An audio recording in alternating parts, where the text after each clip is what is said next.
राधा कृष्णाभ्याम नमः। श्रीमद्भागवत षष्ठम स्कंद दूसरा अध्याय। विष्णु दूतों द्वारा भागवत धर्म का निरूपण और अजामिल का परम धाम गमन। श्री सुखदेव जी कहते हैं, परीक्षित, भगवान के नीति निपुण एवं धर्म का मर्म जानने वाले पार्षदों ने यमदूतों का यह अभिभाषण सुनकर उनसे इस प्रकार कहा। भगवान के पार्षदों ने कहा, यमदूतों, यह बड़े आश्चर्य और खेद की बात है कि धर्मज्ञों की सभा में अधर्म प्रवेश कर रहा है, क्योंकि वहाँ निरपराध और अदंडनीय व्यक्तियों को व्यर्थ ही दंड दिया जाता है। जो प्रजा के रक्षक हैं, शासक हैं, समदर्शी और परोपकारी हैं, यदि वे भी प्रजा के प्रति विषमता का व्यवहार करने लगे तो फिर प्रजा किसकी शरण लेगी।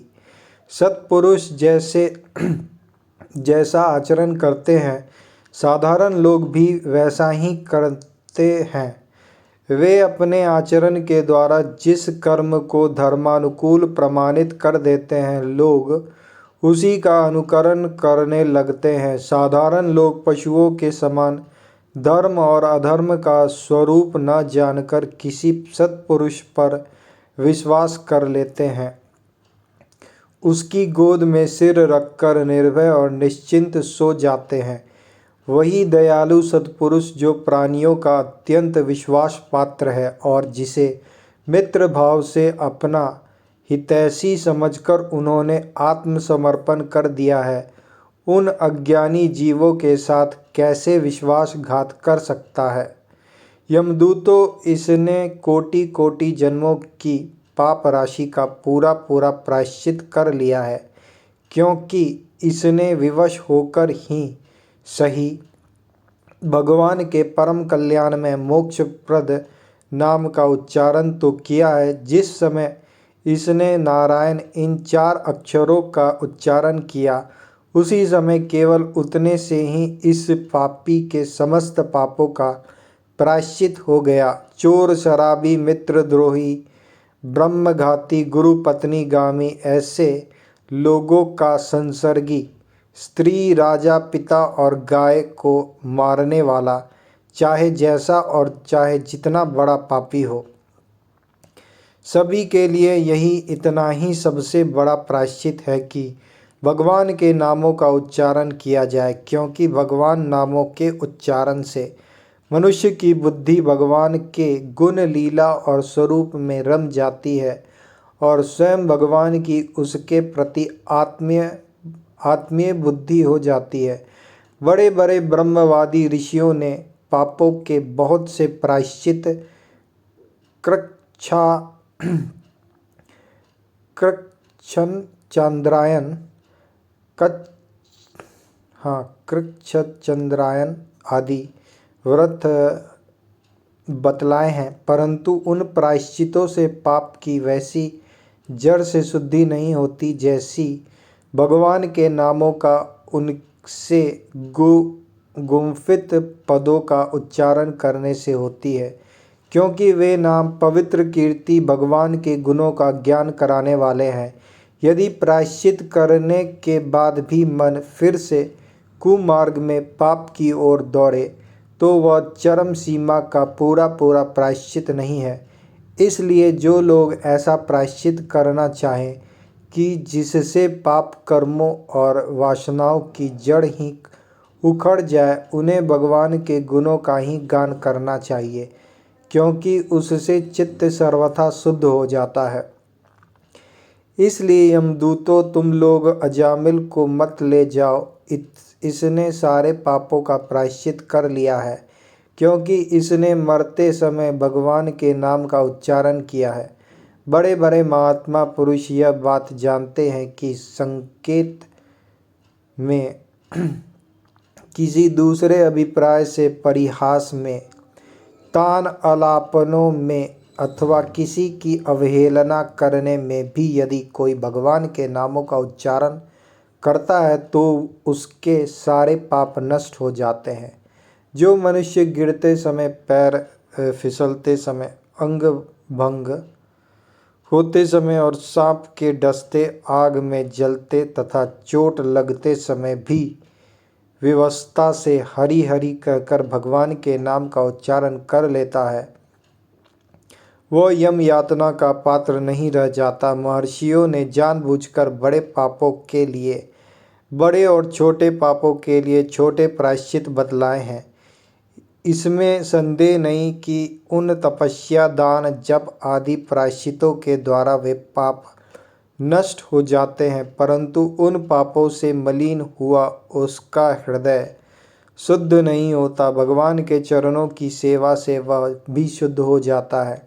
यमदूतों जैसे जान या अनजाने में ईंधन से अग्नि का स्पर्श हो जाए तो वह भस्म हो ही जाता है, वैसे ही जानबूझकर या अनजाने में भगवान के नामों का संकीर्तन करने से मनुष्य के सारे पाप भस्म हो जाते हैं। जैसे कोई परम शक्तिशाली अमृत को उसका गुण न जानकर अनजाने में पी ले तो भी वह अवश्य ही पीने वाले को अमर बना देता है, वैसे ही अनजाने में उच्चारण करने पर भी भगवान का नाम अपना फल देकर ही रहता है।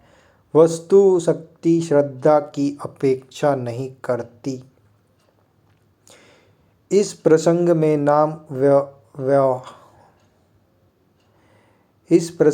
नाम व्याहरण का अर्थ नामोच्चारण मात्र से ही है। भगवान श्री कृष्ण कहते हैं, यद गोविंदेति चुक्रोश कृष्णा मां दुर्वासिनम ऋणमें तत् प्रविद्धम में हृदया प्राप्यस परति। मेरे दूर होने के कारण द्रौपदी ने जोर जोर से गोविंद गोविंद इस प्रकार करुण क्रंदन करके मुझे पुकारा। वह ऋण मेरे ऊपर बढ़ गया है और मेरे हृदय से उसका भार क्षण भर के लिए भी नहीं हटता। नामपदय कहने का यह अभिप्राय है कि भगवान का केवल नाम राम राम, कृष्ण कृष्ण, हरि हरि, नारायण नारायण, भगवान का केवल नाम राम राम, कृष्ण कृष्ण, हरि हरि, नारायण नारायण अंतःकरण की शुद्धि के लिए, पापों की निवृत्ति के लिए पर्याप्त है। नमः नमामि इत्यादि क्रिया जोड़ने की भी कोई आवश्यकता नहीं है। नाम के साथ बहुवचन का प्रयोग भगवान के नाम बहुत से हैं, किसी का भी संकीर्तन कर ले, इस अभिप्राय से है। एक व्यक्ति सब नामों का उच्चारण करे, इस अभिप्राय से नहीं, क्योंकि भगवान के नाम अनंत हैं, सब नामों का उच्चारण संभव ही नहीं है। तात्पर्य यह है कि भगवान के एक नाम का उच्चारण करने मात्र से सब पापों की निवृत्ति हो जाती है। पूर्ण विश्वास न होने तथा नामोच्चारण के पश्चात भी पाप करने के कारण ही उसका अनुभव नहीं होता। पाप की निवृत्ति के लिए भगवान नाम का एक अंश ही पर्याप्त है। जैसे राम का रा, इसने तो संपूर्ण नाम का उच्चारण कर लिया। मरते समय का अर्थ ठीक मरने का क्षण ही नहीं है, क्योंकि मरने के क्षण जैसे कृच्छ चांद्रायन आदि करने के लिए विधि नहीं हो सकती, जैसे नामोच्चारण की भी नहीं है। इसलिए प्रियमान शब्द का यह अभिप्राय है कि यदि आग, इससे कोई पाप होने की संभावना नहीं है। अब आगे इससे कोई पाप होने की संभावना नहीं है। वस्तु की स्वाभाविक शक्ति इसी बात की प्रतीक्षा नहीं करती कि मुझ पर श्रद्धा रखता है कि नहीं। जैसे अग्नि या अमृत हरिहर ऋत्य पापनि दुष्ट चैत्रपि स्मृतः अनिच्छयापि संसृष्टो दत्येव ही पावका। दुष्ट चरित चित्त मनुष्य के द्वारा स्मरण किए जाने पर भी भगवान श्री हरि पापों को हर लेते हैं। अनजाने में या अनिच्छा से स्पर्श करने पर भी अग्नि जलाती ही है। भगवान के नाम का उच्चारण केवल पाप को ही निवृत्त करता है, इसका और कोई फल नहीं है। यह धारणा ब्रह्मपूर्ण है, क्योंकि शास्त्रों में कहा है, जिसने हरि ये दो अक्षर एक बार भी उच्चारण कर लिए, उसने मोक्ष प्राप्त करने के लिए परिकर बांध लिया, पेट कस ली। इस वचन से यह सिद्ध होता है कि भगवान नाम मोक्ष का भी साधन है। मोक्ष के साथ ही साथ यह धर्म, अर्थ और काम का भी साधन है, क्योंकि ऐसे अनेक प्रमाण मिलते हैं जिसमें त्रिवर्ग सिद्धि का भी नाम ही कारण बतलाया गया है। जिसकी जिह्वा के नोक पर हरि ये दो अक्षर बसते हैं, उसे गंगा, गया, सेतु बंध, काशी और पुष्कर की कोई आवश्यकता नहीं, अर्थात उसकी यात्रा, स्नान आदि का फल भगवान नाम से ही मिल जाता है। जिसने हरि इन दो अक्षरों का उच्चारण कर लिया, उसने ऋग्वेद, यजुर्वेद, सामवेद और अथर्ववेद का अध्ययन कर लिया। जिसने हरि ये दो अक्षर उच्चारण किए, उसने दक्षिणा के सहित अश्वमेघ आदि यज्ञों के द्वारा यजन कर लिया। हरि से दो अक्षर मृत्यु के पश्चात परलोक के मार्ग में प्रयाण करने वाले प्राणों के लिए पाथेय है, मार्ग के लिए भोजन की सामग्री है, संसार रूप रोगों के लिए सिद्ध औषध है और जीवन के दुख और क्लेशों के लिए परित्राण है। इन वचनों से यह सिद्ध होता है कि भगवान नाम अर्थ, धर्म, काम इन तीनों वर्गों का भी साधक है। यही बात हरि, नारायण आदि कुछ विशेष नामों के संबंध में ही नहीं, प्रत्युत सभी नामों के संबंध में है, क्योंकि स्थान स्थान पर यह बात सामान्य रूप से कही गई है कि अनंत के नाम, विष्णु के नाम, हरि के नाम इत्यादि भगवान के सभी नामों में एक ही शक्ति है। नाम संकीर्तन आदि में वर्ण आश्रम का भी नियम नहीं है। ब्राह्मणा, क्षत्रिया, वैश्या, स्त्रिया, शूद्र अन्त्यज जायतः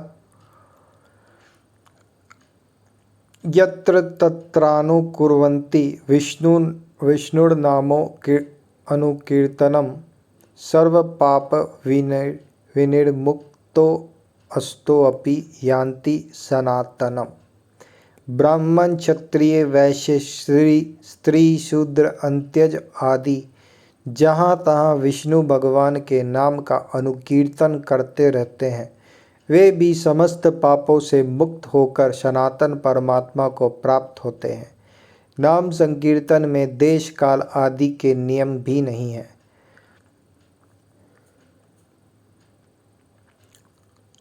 जो मनुष्य गिरते समय, पैर फिसलते समय, अंग भंग होते समय और सांप के डसते समय, आग के जलते तथा चोट लगते समय भी विवशता से हरि हरि कहकर भगवान के नाम का उच्चारण कर लेता है, वह यम यातना का पात्र नहीं रह जाता।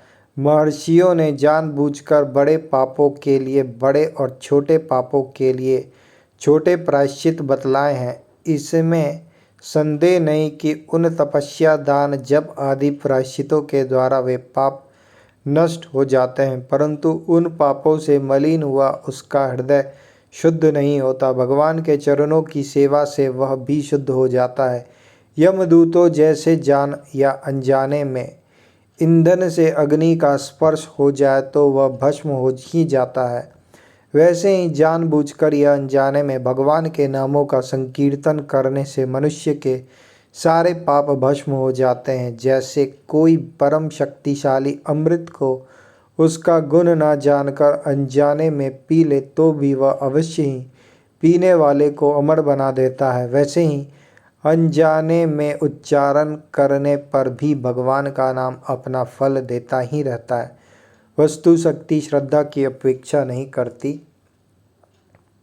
श्री सुखदेव जी कहते हैं, राजन, इस प्रकार भगवान के पार्षदों ने भगवत धर्म पूरा निर्णय सुना दिया और अजामिल को यमदूतों के पासों से छुड़ाकर मृत्यु के मुख से बचा लिया।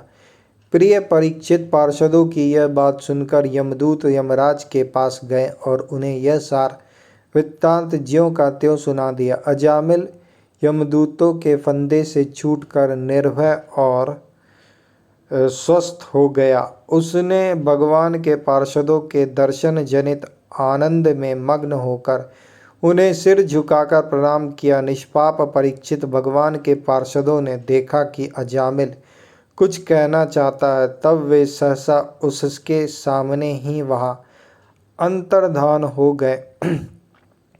इस अवसर पर अजामिल ने भगवान के पार्षदों से विशुद्ध भागवत धर्म और यमदूतों के मुख से वेदोक्त सगुण प्रवृत्ति विषयक धर्म का श्रवण किया था। सर्व पापापहारी भगवान की महिमा सुनने से अजामिल के हृदय में शीघ्र ही भक्ति का उदय हो गया। अब उसे अपने पापों को याद करके बड़ा पश्चाताप होने लगा। अजामिल मन ही मन सोचने लगा, अरे मैं कैसा इंद्रियों का दास हूँ। मैंने एक दासी के गर्भ से पुत्र उत्पन्न करके अपना ब्राह्मणत्व नष्ट कर दिया। अरे मैं कैसा इंद्रियों का दास हूँ, मैंने एक दासी के गर्भ से पुत्र उत्पन्न करके अपना ब्राह्मणत्व नष्ट कर दिया। यह बड़े दुख की बात है। धिक्कार है, मुझे बार बार धिक्कार है। मैंने संतों के द्वारा निंदित हूँ, पापात्मा हूँ। मैंने अपने कुल में कलंक का टीका लगा दिया। हाय हाय, मैंने अपनी सती एवं अबोध पत्नी का परित्याग कर दिया और शराब पीने वाली कुल्टा का संसर्ग किया। मैं कितना नीच हूँ। मेरे माँ बाप बूढ़े और तपस्वी थे, वे सर्वथा असहाय थे, उनकी सेवा शुश्रूषा करने वाला और कोई नहीं था। मैंने उनका भी परित्याग कर दिया। ओह, मैं कितना कृतघ्न हूँ। मैं अब अवश्य ही अत्यंत भयावने नरक में गिरूंगा, जिसमें गिरकर धर्मदाती पापात्मा कामी पुरुष अनेकों प्रकार की यम यातना भोगते हैं। मैंने अभी जो अद्भुत दृश्य देखा, क्या यह स्वप्न है अथवा जागृत अवस्था ही प्रत्यक्ष अनुभव है?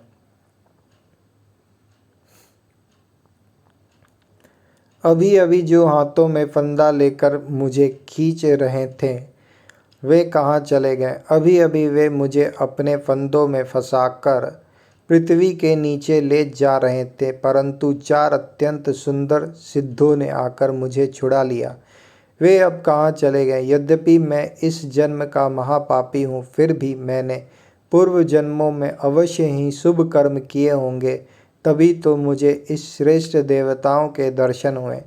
उनकी स्मृति से मेरा हृदय अब भी आनंद से भर रहा है।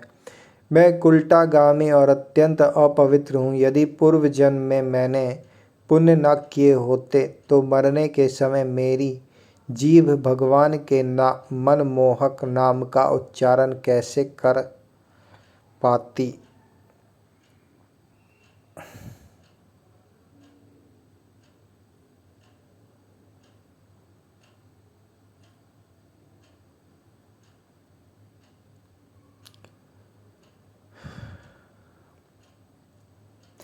भगवान के नाम उच्चारण करने से भूत, वर्तमान और भविष्य के सारे ही पाप भस्म हो जाते हैं। फिर भी भगवत प्रेमी जीवों को पापों के नाश पर अधिक दृष्टि नहीं रखनी चाहिए। उसे तो भक्ति भाव की दृढ़ता के लिए भगवान के चरणों में अधिकाधिक प्रेम बढ़ता जाए। इस दृष्टि से अहर्निश नित्य निरंतर भगवान के मधुर मधुर नाम जपते जाने चाहिए। जितनी अधिक निष्कामता होगी उतनी नाम की पूर्णता प्रकट होती जाएगी, अनुभव में आती जाएगी।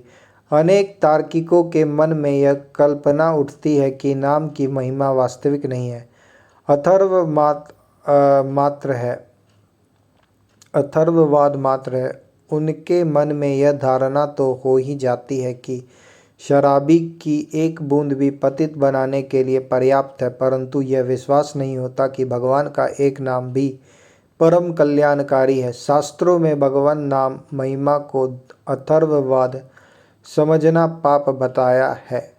जो मनुष्य मेरे नाम कीर्तन के विविध फल सुनकर उस पर श्रद्धा नहीं करता और उसे अथर्ववाद मानता है, उसको संसार के विविध घोर तापों से पीड़ित होना पड़ता है और उसे मैं अनेक दुखों में डाल देता हूँ। जो मनुष्य भगवान के नाम में अथर्ववाद की संभावना करता है, वह मनुष्यों में अत्यंत पापी है और उसे नरक में गिरना पड़ता है। कहाँ मैं तो महाकपटी पापी निर्लज और ब्रह्म तेज को नष्ट करने वाला, तथा कहाँ भगवान का परम मंगलमय नारायण नाम। सचमुच मैं तो कृतार्थ हो गया। अब मैं अपने मन, इंद्रिय और प्राणों को वश में करके ऐसा प्रयत्न करूँगा कि फिर अपने को घोर अंधकार में नरक में न डालूं। अज्ञानवश मैंने अपने को शरीर समझकर उसके लिए बड़ी बड़ी कामनाएं की और उसकी पूर्ति के लिए अनेकों कर्म किए। उन्हीं का फल है यह बंधन। अब मैं इसे काट कर समस्त प्राणियों का हित करूँगा, वासनाओं को शांत कर दूँगा, सबसे मित्रता का व्यवहार करूँगा, दुखियों पर दया करूँगा और पूरे संयम के साथ रहूँगा। भगवान की माया ने स्त्री का रूप धारण करके मुझे अधम को फंसा लिया और क्रीड़ा मृग की भांति मुझे बहुत नाच नचाया। अब मैं अपने आप को उस माया से मुक्त करूँगा। मैंने सत्य वस्तु परमात्मा को पहचान लिया है, अतः मैं शरीर आदि में तथा मेरे का भाव छोड़कर भगवान नाम के कीर्तन आदि से अपने मन को शुद्ध करूँगा और उसे भगवान में लगाऊँगा। श्री सुखदेव जी कहते हैं, परीक्षित, उन भगवान के पार्षद महात्माओं का केवल थोड़ी ही देर के लिए सत्संग हुआ था।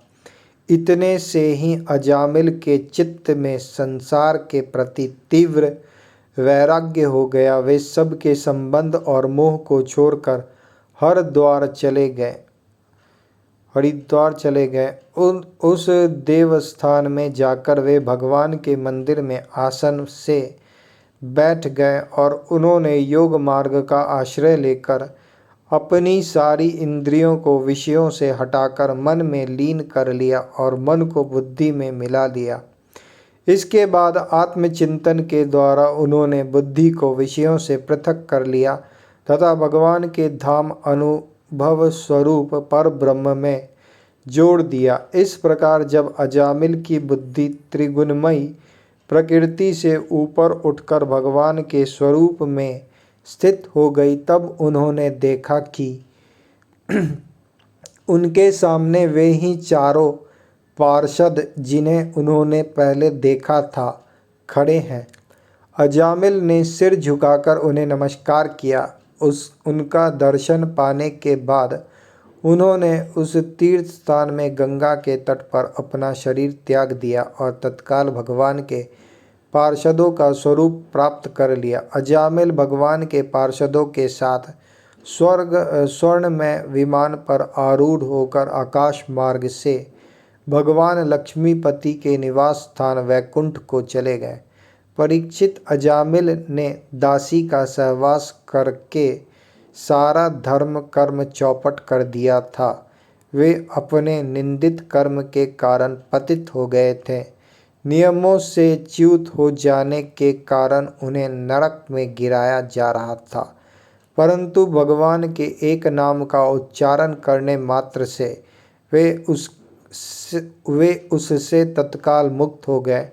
जो लोग इस संसार बंधन से मुक्त होना चाहते हैं, उनके लिए अपने चरणों के स्पर्श से तीर्थों को भी तीर्थ बनाने वाले भगवान के नाम से बढ़कर और कोई साधन नहीं है। क्योंकि नाम का आश्रय लेने से मनुष्य का मन फिर कर्म के पचड़ों में नहीं पड़ता। भगवान नाम के अतिरिक्त और किसी प्रायश्चित का आश्रय लेने पर मन रजोगुण और तमोगुण से ग्रस्त ही रहता है तथा पापों का पूरा पूरा नाश भी नहीं होता। परीक्षित, यह इतिहास अत्यंत गोपनीय और समस्त पापों का नाश करने वाला है। जो पुरुष श्रद्धा और भक्ति के साथ इसका श्रवण कीर्तन करता है, वह नरक में कभी नहीं जाता। यमराज के दूत तो आंख उठाकर उसकी ओर देख तक नहीं सकते। उस पुरुष का जीवन चाहे पापमय ही क्यों ना रहा हो, वैकुंठ लोक में उसकी पूजा होती है। परीक्षित, देखो, अजामिल जैसे पापी ने मृत्यु के समय पुत्र के बहाने भगवान के नाम का उच्चारण किया, उसे भी वैकुंठ की प्राप्ति हो गई। फिर जो लोग श्रद्धा के साथ भगवान नाम का उच्चारण करते हैं, उनकी तो बात ही क्या है। तीसरा अध्याय यम और यमदूतों का संवाद अगले अध्याय में।